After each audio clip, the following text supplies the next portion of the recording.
हो तो सुंदर काया हरि बिना तरसे हो।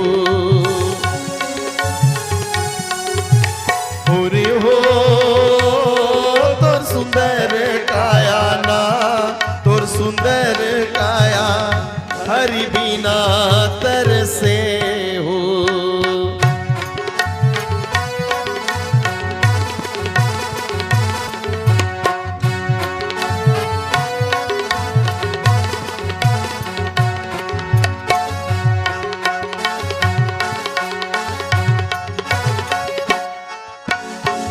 जूर मिल रहा पूछू नहीं है तन मां,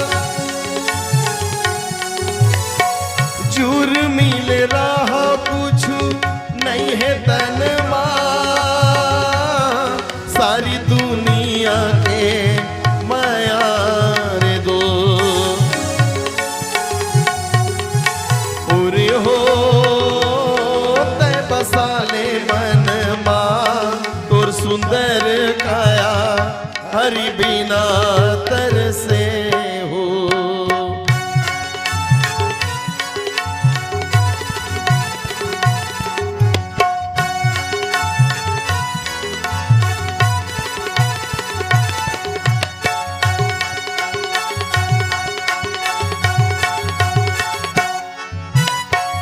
संझा के बेरा कौआ तो करे का,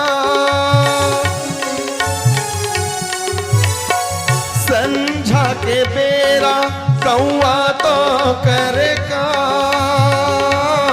तय पीरीत ला बढ़ा के रे दो।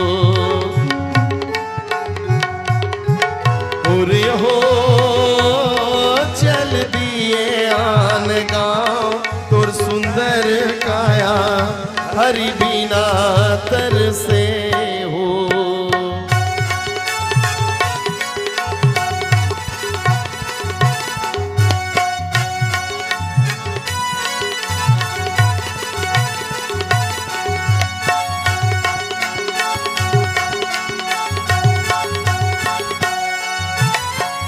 तोर मोर कही के भरम भूले ना, तोर मोर कही के भरम भूले ना, तोर कुछू नहीं है जग मार दो। पूरे हो तय धर्म छू लेना तोर सुंदर काया हरि बिना तरसे हो।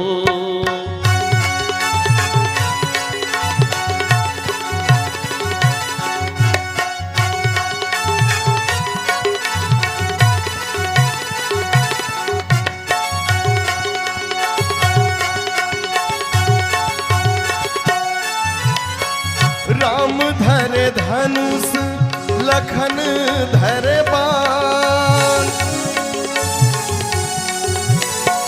राम धर धनुष लखन धर बाण, सीता माई धरे पोथी हो।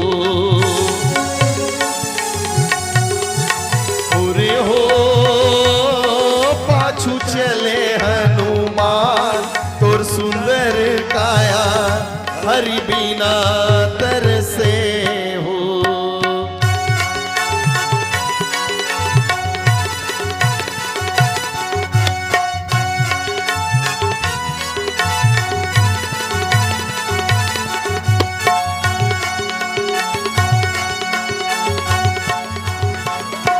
आपकी आवाज ही आपकी पहचान है। जी हाँ, यदि आप अपनी आवाज को एक नया आयाम देना चाहते हैं तो चले आइए डिजिटल रिकॉर्डिंग की ओर।